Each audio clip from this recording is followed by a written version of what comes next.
Bienvenue au Starter du jour pour bien démarrer sa journée. Aujourd'hui, les ténèbres précèdent la bénédiction.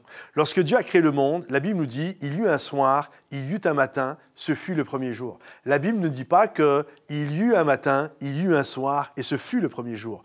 En fait, ça veut dire quoi? Ça veut dire que chaque jour commence la nuit. Par exemple, aujourd'hui, vous êtes d'accord avec moi, n'a pas commencé quand le soleil s'est levé. En fait, le jour, la lumière a commencé quand le soleil s'est levé. Mais le jour lui-même de la date d'aujourd'hui, ça a commencé à minuit et 1 seconde.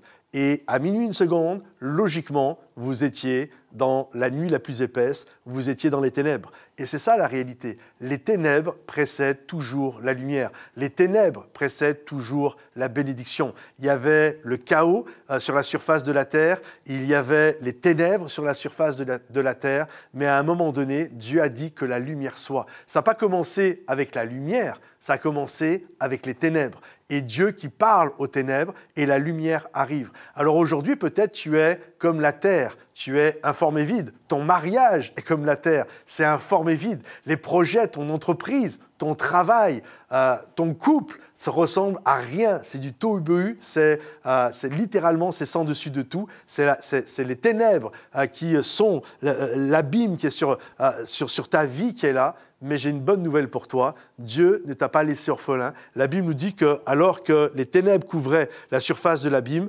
l'Esprit de Dieu se mouvait au-dessus. Et nous, des moments, on ne s'en rend pas compte. On a tellement les yeux sur les ténèbres, on a tellement les yeux sur l'obscurité, sur les difficultés que nous sommes en train de vivre. Nous croyons que nous sommes seuls. Non, l'Esprit de Dieu est au-dessus des ténèbres. Et à un moment fixé, quand Dieu l'aura décidé, dans le temps défini par Dieu, Dieu va dire que la lumière soit, et la lumière va arriver. Il est celui qui est capable de prendre une terre dévastée et la rendre semblable à un jardin d'Éden. Il est capable de prendre des ruines et de les relever et de les restaurer afin que tous sachent que Dieu existe. Alors oui, parfois, nous aimerions que le jour commence le jour avec la lumière et la bénédiction, mais souvent, et c'est même tout le temps, le jour commence toujours la nuit.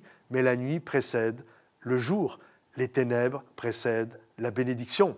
Donc, même si aujourd'hui tu es dans les ténèbres, et que cette parole soit pour toi une parole de foi, crois que l'Esprit de Dieu est en train de se mouvoir au-dessus de toi et que Dieu va agir et amener la lumière dans ta vie. Que Dieu te bénisse, que Dieu t'encourage. Si ce message t'a fortifié, pense à le liker, le partager et le commenter. Soyez bénis. À bientôt les amis. Bye bye.